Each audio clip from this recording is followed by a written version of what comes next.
ABC Listen. Podcasts, radio, news, music and more. A couple of days ago was one of the toughest days I've had in my career. I was in a very, very dark spot. I hated this sport, and here we are 2 days later and I'm feeling great about myself, so it's incredible.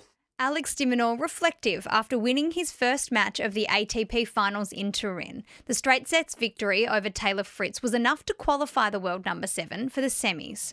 Rewind to just a few days ago and the Australian wasn't quite so upbeat after a brutal loss to Lorenzo Musetti. Can he harness the roller coaster of this sport and channel it into preparing for a huge summer of tennis at home? And it's AFLW semi-finals week. Demons versus Crows, Hawks versus Blues. It's do or die footy, so who makes it through? I'm Poppy Penny and this is ABC Sport Daily. Alex de Minaur has made it through to the ATP Finals in Turin thanks to a straight sets victory over Taylor Fritz, but the path there was not easy. Peter Johnston is a former ATP player and is now a tournament director around Australia and Asia. Peter, we heard de Minaur talking after his loss to Lorenzo Musetti earlier in the week, and he was flat. Can you give us some insight into where he would have been mentally after that match? It's been such a rollercoaster this week, but as you said, early in the week when he'd lost the match to Lorenzo Musetti, and here he's in Turin, 14,000 people, all pretty much on Musetti's side, and he'd already lost to Carlos Alcaraz prior. I think he was thinking, goodness, how can I make this breakthrough? And, he's got this string of losses against the top 10 guys, all weighing on him, and it's the end of the season. I think it's probably a good thing I don't express my feelings right now because they're quite dark. To be honest, it just feels like it's been that type of year where I've had what feels like a lot of matches that should have gone my way and just somehow don't. So, don't feel great. Then, he was so frank in his press conference and talked about how tricky this all was for himself to deal with. And I think the way he's responded and beaten Fritz last night and now gotten himself a place in the semis is probably testament to just, I think, how he is as a competitor overall, like week in, week out, like he can pick himself up off the canvas. Regardless of the result today, I had made peace with myself. And that was a big moment.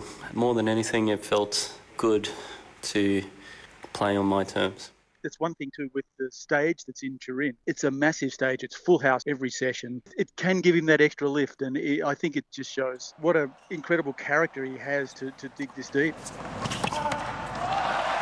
What a steal. And he could be in business here. This match is driving Fritz crazy right now.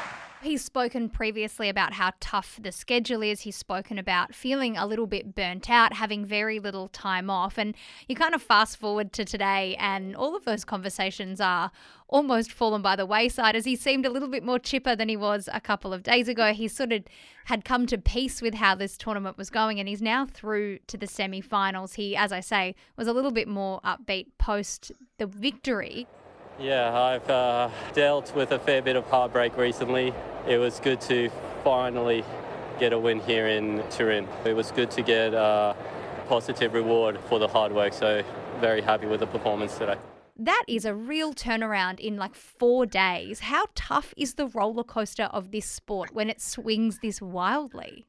It is, and especially at the end of the long year, and like there was only a few weeks ago, he was in Hong Kong contemplating whether he would be able to even compete for the rest of the year. He had this hip injury, and to qualify for the finals was a real feather in his cap because it also meant he was finishing year-end top 10. There was a lot of great things that happened for him in the last few weeks, if you like, in a long season. But the interesting thing, I think, with the ATP finals too, is it's because it's round robin. You have your group, and so you can actually lose. And he's actually qualified for the final four, having lost twice. And you don't get that in a week. Normally, it's one and done. Once you lose, you're gone. And so I think this is probably plays well to his resilience and character and his overall positivity about the next challenge. But I think we've seen the whole display of what makes up Alex de Minaur on show. And, looking forward to play Jannik Sinner, which not easy. Lost to him 14 times in a row. It's back-to-back finals in Vienna for Jannik Sinner. And this one-sided head-to-head with de Minaur gets wider and wider in favour of the Italian. But no one beats Alex de Minaur 15 times in a row, I think is the mantra. This is the last event of the season, as you mentioned, which means after this there is a bit of a break.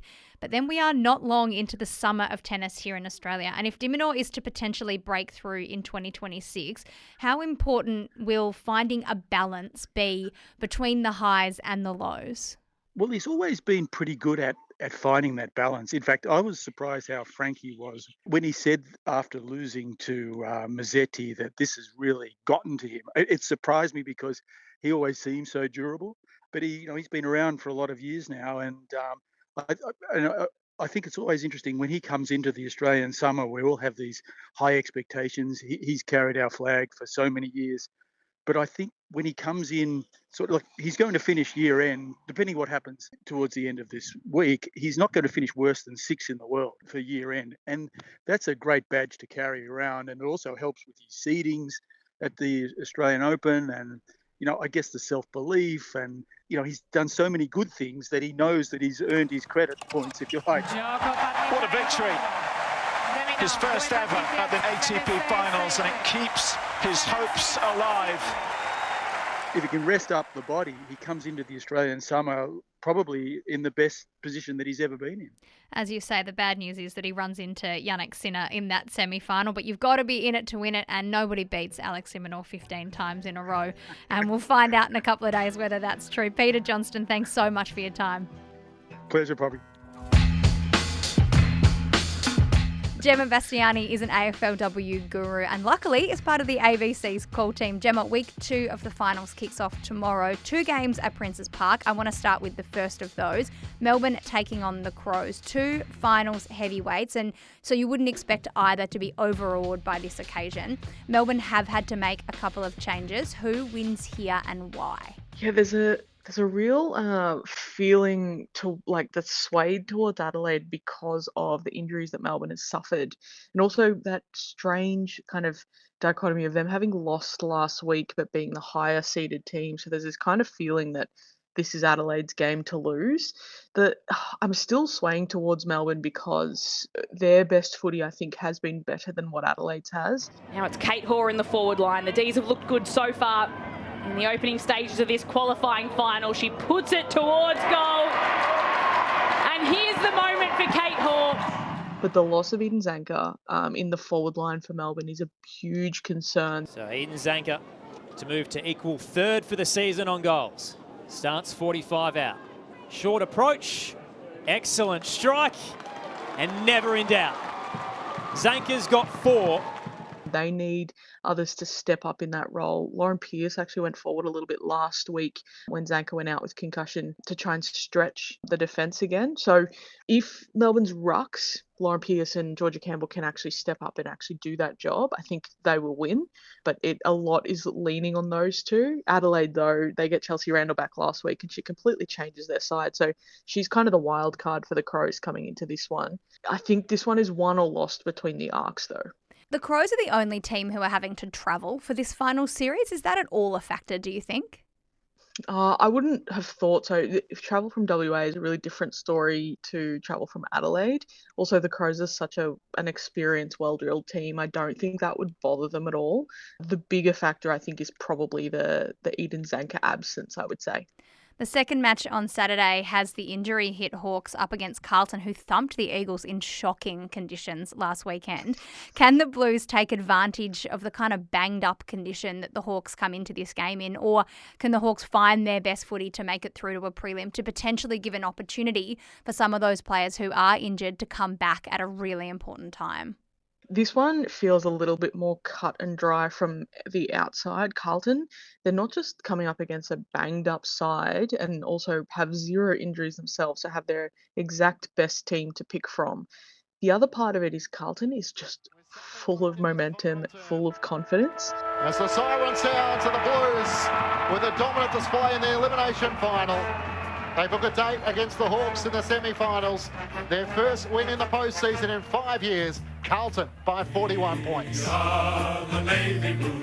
So the way that they're playing their footy, they're just backing themselves in. And if we look back to round 2 when these two teams played, it was an 8-point margin in the end, but that was kind of stretched because Anya McDonough in the last couple of minutes got a free kick, kicked a goal.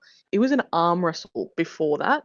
And the thing that has shifted is Carlton has found its groove and Hawthorn's dropped away. And the freight train that is North Melbourne just keeps rolling on to a 25th consecutive win. Well, for Hawthorn, they'll be playing next week. So the big thing that Hawthorn has kind of done is they've gone into their shells, played really defensive football.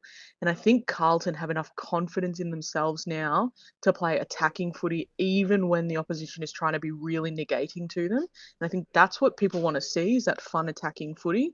And it's something that Carlton wants to bring. And I think Sophie McKay is the X factor in this one. The intercepting mark is taken by Good of the Blues. Kicks inside 50. Thomas down low, can't take the mark. Sophie McKay with a kick towards full forward. But Hannah, did you get a hand to it? It rolls towards the goal mouth and has gone through. Sophie McKay with her second goal of the match.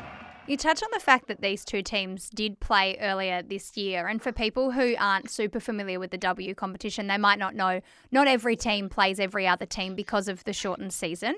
How much of an advantage is it that these two teams have matched up, albeit back in round 2, but will there be an advantage that they have played each other this year? The advantage probably falls in Carlton's favour because they know what didn't quite go right, how close they did get, and how much they've improved since.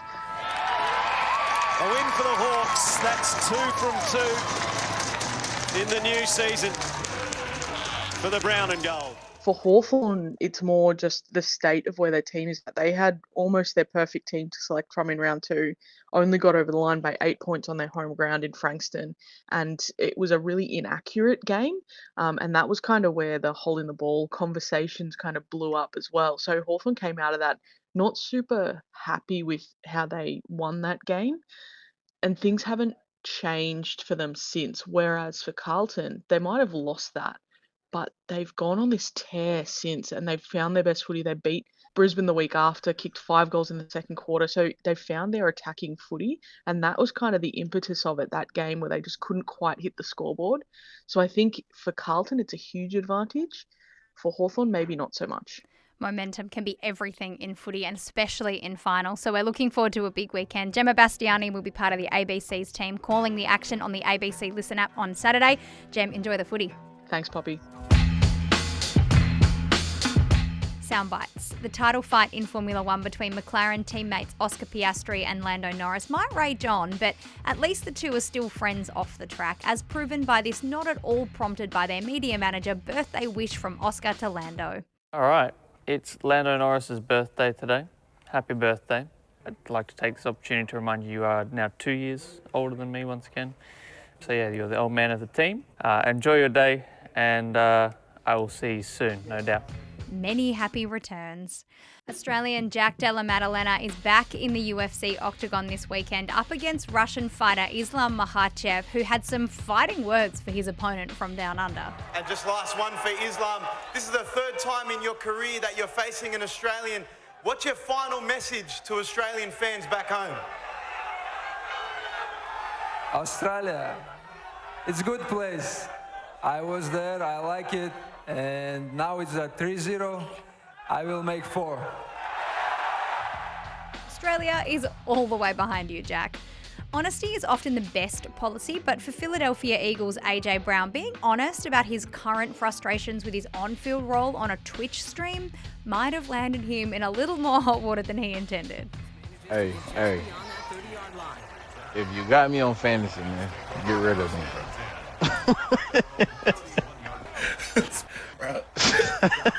Did you catch that?